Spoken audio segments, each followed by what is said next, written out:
What you manifest in your mind, you can bring to reality. Homecoming, a film by Beyonce, half documentary, half musical performance on Netflix. I enjoyed it. I'm not a huge fan necessarily of Beyonce. I'm aware of the Beyonce universe to an extent.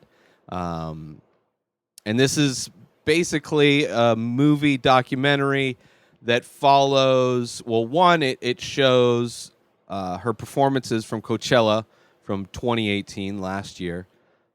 She headlined the, I believe, opening night of Coachella both weekends. So it's a mixture of both of those performances cut back and forth. It's also intermixed with that would be like the behind the scenes. So if this was a performance film coming out in the early 2000s on DVD, then half of this would have been the behind the scenes extra features, and then the other part would have been just the edited performance from start to finish. But in this, it's blended together, so between each song, you get a little bit of behind the scenes making of what it took for Beyonce to put the show together. She was supposed to headline Coachella the year before, but she got pregnant. She ended up having twins, which I'm sure people that know Beyonce more than I do know far more of her backstory. But I found this interesting because I don't really know that much about her. I know she's wildly popular, famous, and talented. But, you know, it was cool to see how much attention to detail she put in the stage, the performance, the lighting, the dancing, what she wanted to bring with selecting a dance group from, I believe, a college that she went to from, I want to say Houston is where she was from. She's not from the desert. I mean, it seems like Homecoming, naming this movie Homecoming, and it being about her performance at Coachella, she's not from the Valley. I don't think she's even from California. I believe she's from Houston. So the homecoming comes to what she brought, what the flavor of the show she brought, the aesthetic of the show, the dancers, the live performances that she brought to the show were rooted, I believe, in her hometown, which I think is Houston. Could be wrong. People that know Beyonce hate me right now, and I don't care. Your tears give me sustenance and give me power. But I do apologize if I am getting these wrong. But it's just crazy to see how much, well, not crazy. I enjoyed seeing, it gave me a lot more respect for Beyonce because there's a thing that happens in pop music where they have these like pop stars, these entertainers, and they don't write their own music. They don't make their own music. They don't write the words to their own music. They're part of a machine that the record labels acquire to be the face. I mean, and they are talented. They can sing. So they are bringing the singing to the table. But as far as having their fingers in more of the music that they're performing, it's one of the reasons I'm not a big fan necessarily of pop music or even country music for that matter, where a lot of country is very pop centric. I mean, very similar production to pop music in a lot of ways. But maybe not seeing her necessarily getting her hands dirty with the music creation necessarily. It is clear that she is an artist and she cares very much about the product that she makes and the time that she spends making that product, which is the performance. The performance of not only the music that was made, but what the dancers are going to do with the lighting, like everything that goes into a live production of music on the scale that she's doing it. I enjoyed the fact that she was very involved in all of that. I mean, she does, as far as her performance is amazing.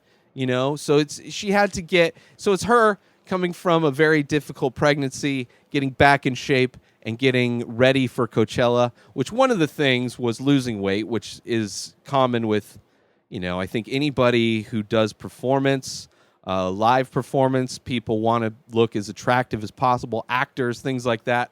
I don't necessarily feel that way for doing my podcast as much as some people are, but I'm sure if I had money coming in and I was it's better for me to be healthy.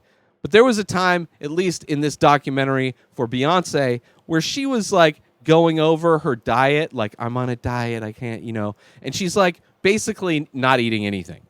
Probably as far as health-wise, she was just starving herself is how she lost weight. She wasn't doing a keto diet. She wasn't doing intermittent fasting. She was just I only eat vegetables and that's it. And barely any vegetables. She's basically just starving herself to lose the pregnancy weight and get ready for Coachella,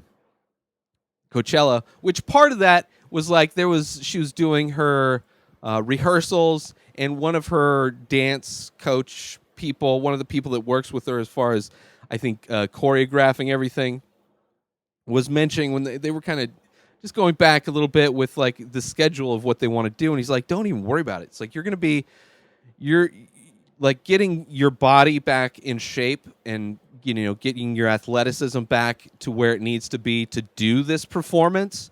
You're inherently going to lose a lot of the weight, and I think it just wasn't coming off fast enough for her, maybe. And diet has so much to do with it, but clearly she was starving herself to make it happen. But people, you got to sacrifice. You got to sacrifice to be hot in short shorts for Coachella in front of all the other trendy bitches that are in the audience. But it was cool. It was cool because I drive rideshare now and then part-time to survive, and I live out in the valley where Coachella is hosted at the Polo Fields, and I drove last year for Beyonce, and I drove not for her specifically, but for the days that she performed, and I drove this year, and by far, Beyonce and maybe other people, there's a lot of people that headlined, but the traffic that was involved day one of Coachella in 2018 was at a level far greater than the traffic that I dealt with for the opening night this year.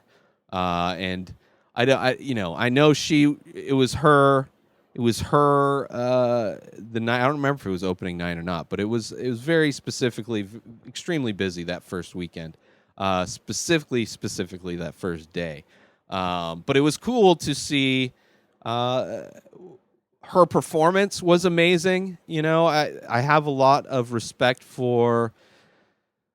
When it comes to performance, again, the fact that she doesn't write her own shit and all, it's I can overlook that now because I understand what the package is with her. For singer-songwriters, that's the package. For this, it is from top to bottom, from the music that gets released, that gets on radio, to the performance that you see at these live shows that are massive. I'm sure that she puts a lot of time and energy into.